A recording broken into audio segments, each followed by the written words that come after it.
समांतर माध्य अथवा मध्यमान, अरिथमेटिक मीन, संक्षेप में हम इसे AM लिखते हैं।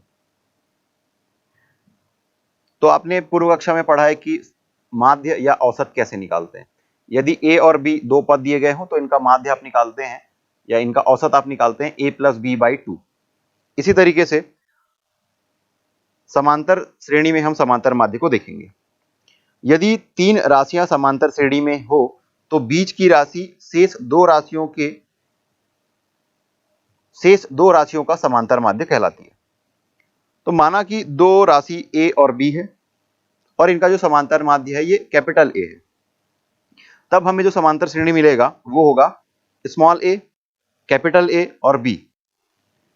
समांतर श्रेणी में जो सार्वंतर होता है वो प्रत्येक दो क्रमागत पदों में समान होता है। तो इसी तरीके से दूसरे पद में हम पहले पद को घटाएं तब भी हमें सार्वंतर मिलेगा, और तीसरे पद में हम दूसरे पद को घटाएं तब भी सार्वंतर मिलेगा। तो इस तरीके से हम लिख सकते हैं capital A minus small a equal to small b minus capital A। तो राइट हैंड साइड में जो a है इसको हम पक्षांतर कर लेते हैं लेफ्ट साइड में, और जो स्मॉल a लेफ्ट साइड में है उसे पक्षांतर कर देते हैं राइट हैंड साइड में।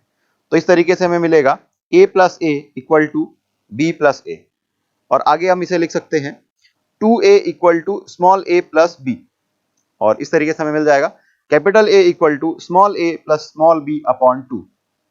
तो यही दो राशियों के समांतर माध्य का सूत्र है।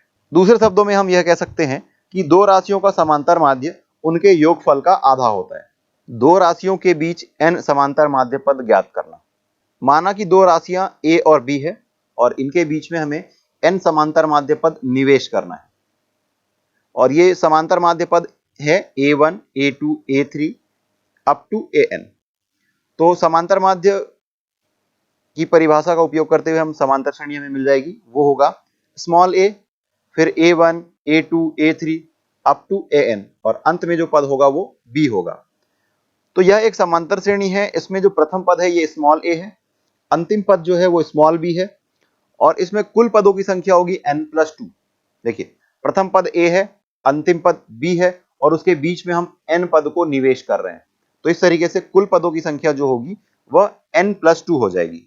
और माना कि इस समांतर श्रेणी का जो सार्वंतर है ये स्मॉल d है, तो हमने ये सूत्र पढ़ा हुआ है कि L बराबर a plus n minus 1 into d। L अंतिम पद है यदि उसमें पदों की संख्या n हो। तो इस तरीके से यहां पर जो अंतिम पद है ये स्मॉल b है, तो हम लिखेंगे b equal to a plus n+2 minus 1 into d। देखिए यहां पर कुल पदों की संख्या जो है वो n+2 है, तो n के स्थान पर हमने लिखा है n+2। और आगे जब इसे सरल करेंगे तो हमें मिलेगा b equal to a plus n+1 into d, और यदि यहां से d का मान निकाला जाए तो हमें मिल जाएगा b minus a upon n+1। a को हमने पक्षांतर कर दिया दूसरे तरफ। तो किसी समांतर श्रेणी के पदों को लिखने के लिए हमें चाहिए प्रथम पद और सार्वंतर। तो इस तरीके से हम लिख सकते हैं a1 equal to a plus d, और d का मान हमें पता है ये है b minus a upon n+1। तो इसे हम रख देंगे तो हमें मिल जाएगा a1 equal to a plus b minus a upon n+1। इसी तरीके से हम लिख सकते हैं a2 equal to a plus 2d equal to a plus 2 into b minus a upon n+1। आगे हम तीसरा पद लिख सकते हैं a3। आगे हम अगला पद लिख सकते हैं a3 equal to a plus 3d equal to a plus 3 into b minus a upon n+1। इसी तरीके से और भी पद लिखे जा सकते हैं, और यदि सेकंड लास्ट टर्म हमें लिखना हो तो हम लिखेंगे an equal to a plus n into d equal to a plus n into b minus a upon n+1। तो इस तरीके से हमें जो a1, a2, a3 up to an प्राप्त हुआ है यही अभिष्ट n समांतर माध्य पद है। तो चलिए आगे देखते हैं इससे संबंधित कुछ प्रश्न। अब हमें प्रश्न में समांतर माध्य ज्ञात करना है, जिसमें पहला प्रश्न दिया गया है कि 4 और 12 का समांतर माध्य। समांतर माध्य को हम AM से प्रदर्शित करते हैं, अर्थमेटिक मीन। दोनों संख्याओं का योग और उसको 2 से भाग देना है। तो ये आपको मिल जाएगा 16/2, सरल करने पर आपको मिल जाएगा 8। तो 4 और 12 का जो समांतर माध्य है यह 8 है। दूसरे प्रश्न में दिया गया है कि a प्लस b और ए माइनस बी का समांतर माध्य ज्ञात कीजिए। समांतर माध्य, तो आप दोनों को पहले योग करिए, a plus b plus a minus b upon 2, b और बी कैंसिल हो जाएगा, 2a अपॉन 2 सॉल्व करने पर आपको मिल जाएगा a। तो ये a प्लस बी और a माइनस बी का समांतर माध्य आपको प्राप्त हुआ a। तीसरा प्रश्न है कि एक्स स्क्वायर प्लस 3xy और वाई स्क्वायर माइनस 3xy का समांतर माध्य ज्ञात कीजिए। तो पहले दोनों को योग करिए, एक्स स्क्वायर प्लस 3xy प्लस वाई स्क्वायर माइनस 3xy और अपॉन 2, 3xy प्लस और माइनस ये दोनों कैंसिल हो जाएगा, आपको मिल जाएगा x square plus y square upon 2। तो यही जो राशि है x square plus y square upon 2, यह एक्स स्क्वायर प्लस 3xy और वाई स्क्वायर माइनस 3xy का समांतर माध्य है। अगला प्रश्न, 22 और 7 के मध्य 4 समांतर माध्य पद प्रविष्ट कीजिए। इसका मतलब ये कि हमें समांतर श्रेणी का पहला पद और अंतिम पद दे दिया गया है और उसके मध्य में 4 पद हमें निवेश करना है। तो माना कि अभिष्ट समांतर श्रेणी जो है ये है 22, 4 पद निवेश करना है। तो पहला पद a1, दूसरा पद a2, तीसरा पद a3, चौथा पद a4 और अंतिम में जो पद दिया ये 7 है। तो यहाँ पर आप यह देख सकते हैं कि प्रथम पद जो है ये 22 है और कुल पदों की संख्या, ये 4 पद तो निवेश किया हमने और पहले और अंत में 2 पद, तो 4 और 2 कुल मिलाकर के 6 पद हैं। अंतिम पद जो है यह 7 है।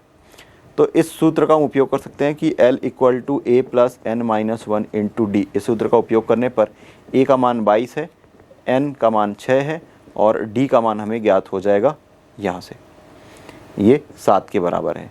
तो 6 में 1 घटाएंगे मिल जाएगा 5, तो आपको मिल गया 5d equal to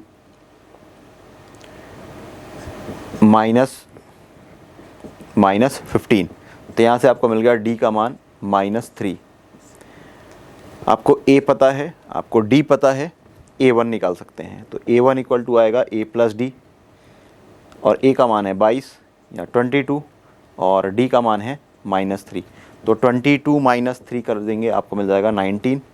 a2 equal to a plus 2d या फिर आप 19 में d को ऐड कर दीजिए तो आपको मिल जाएगा 16।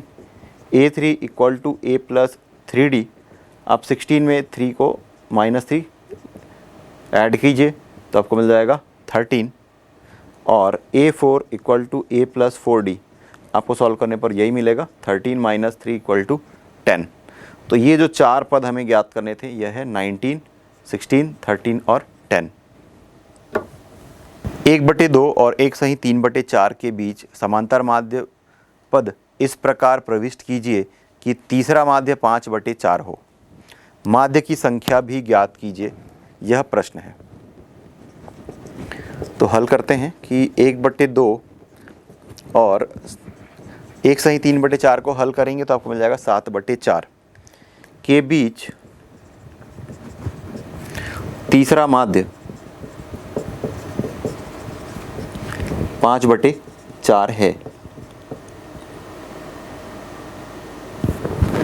और माना कि 5/4 के पहले a1 और a2 दो माध्य पद हैं, तब जो समांतर श्रेणी बनेगी ये क्या होगा, 1/2 a1 a2 5/4। तो यहाँ पर आप यह देख पा रहे हैं कि प्रथम पद जो है ये 1/2 है, पहला दूसरा तीसरा और ये चौथा पद है। चौथा पद अर्थात अंतिम पद जो है ये 5/4 है। तो L equal to a plus n minus 1 into d, इस सूत्र का उपयोग कर सकते हैं। चौथा पद अर्थात a plus 3d equal to 5/4। a का मान है 1/2 और 3 इंटू डी इक्वल टू 5/4। आगे सरल करते हैं, 3d equal to 5/4 minus 1/2, LCM लेंगे आएगा 4 और ये 5 माइनस 2, आपको मिल जाएगा 3/4। तो 3d इक्वल टू 3/4, तो यहाँ से आपको मिल जाएगा d इक्वल टू 1/4। आपको डी का मान मिल चुका है। तो यहाँ से हम a1 निकाल सकते हैं, a plus d equal to 1/2 plus 1/4। LCM लेंगे मिल जाएगा 4 और ये 2 प्लस 1, सॉल्व करने पर आपको मिल जाएगा 3/4। इसी तरीके से a2 equal to a plus 2d लिख सकते हैं, या फिर 3/4 में आप d को ऐड कर दीजिए, तो 3/4 प्लस 1/4 तो मिल जाएगा 4/4, या फिर आप इसे 1 लिख सकते हैं। a3 equal to a plus 3d equal to 4/4 plus 1/4 आपको मिल जाएगा 5/4। तो ये 5/4 आपको मिल चुका है। अब a4 निकाल लेते हैं, a4 a प्लस 4d, तो ये मिल जाएगा 5/4 प्लस 1/4 लिख सकते हैं। इस पद में आप d ऐड करेंगे तो आपको यह मिल जाएगा, तो मिल जाएगा 6/4, अर्थात सॉल्व करने पर 3/2। और a5 equal to a plus 5d, या फिर आप 6/4 में 1/4 ऐड कर सकते हैं, आपको मिल जाएगा 7/4। और आप देख पा रहे हैं कि 7/4 हमको अंतिम पद है, यह हमें प्राप्त हो चुका है। तो इस तरीके से जो समांतर श्रेणी है,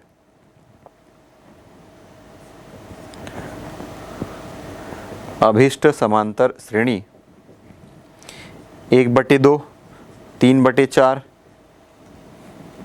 4/4 अर्थात 1, 5/4, 6/4 और 7/4 में कुल 6 पद हैं, और यही हमें ज्ञात करने कहा गया था।